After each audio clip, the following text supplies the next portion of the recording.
सुंदर, अप्रतिम, मनमोहक सौभाग्य अलंकार मंगळसूत्र महोत्सव 100% जीएसटी फ्री.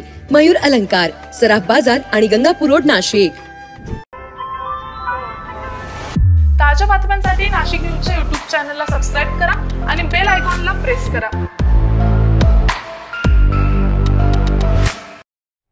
मित्राच्या कबुतराच्या पेटीतून 2 कबुतर चोरून दुसऱ्याच्या पेटीत टाकल्याच्या कारणानं कुरापत काढत पांडवलेणी नजीक रस्त्यावर रविवारी रात्री 11:30 वाजेच्या दरम्यान टोळक्यानं धारदार सुऱ्यानं प्राणघातक हल्ला चढवून रामदास उर्फ रामा नारायण बोराडे याचा खून केला होता. तो 20 वर्षांचा होता. या प्रकरणी गुन्हे शाखा युनिट 1च्या पथकानं अवघ्या 6 तासात तपासचक्र फिरून 4 हल्लेखोरांना बेड्या ठोकलेल्या आहे. यामध्ये एका अल्पवयीनाचाही समावेश आहे. रविवारी रात्री रामा आणि गंभीर जखमी झालेल्या राजेश बोराडे हे दोघे पांडवलेणीच्या पायथ्याशी बसलेले होते.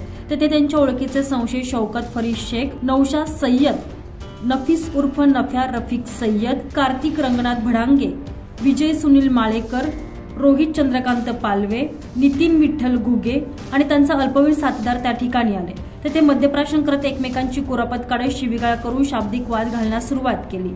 यावेळी शौकत, विजय, रोहित यांनी त्यांच्या कमरेला असलेले धारदार सुरे उपसून रामा आणि राजेश यांच्यावर वार केले.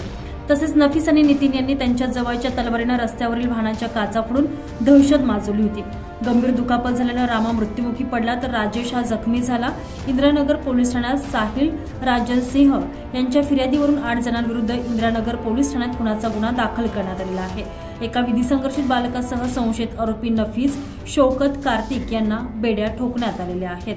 संशयित हल्लेखोर नौशाद सय्यद, विजय माळेकर, रोहित पालवे, नितीन घुगे यांच्यासह एक अल्पवयीन अद्याप फरार आहे. त्यांच्या मागावर गुन्हे शाखा युनिट 1 आणि इंदिरानगर गुन्हे शोध पथक असून त्यांनाही ताब्यात घेण्यात पोलिसांना यश येईल असं पोलिसांनी सांगितलं.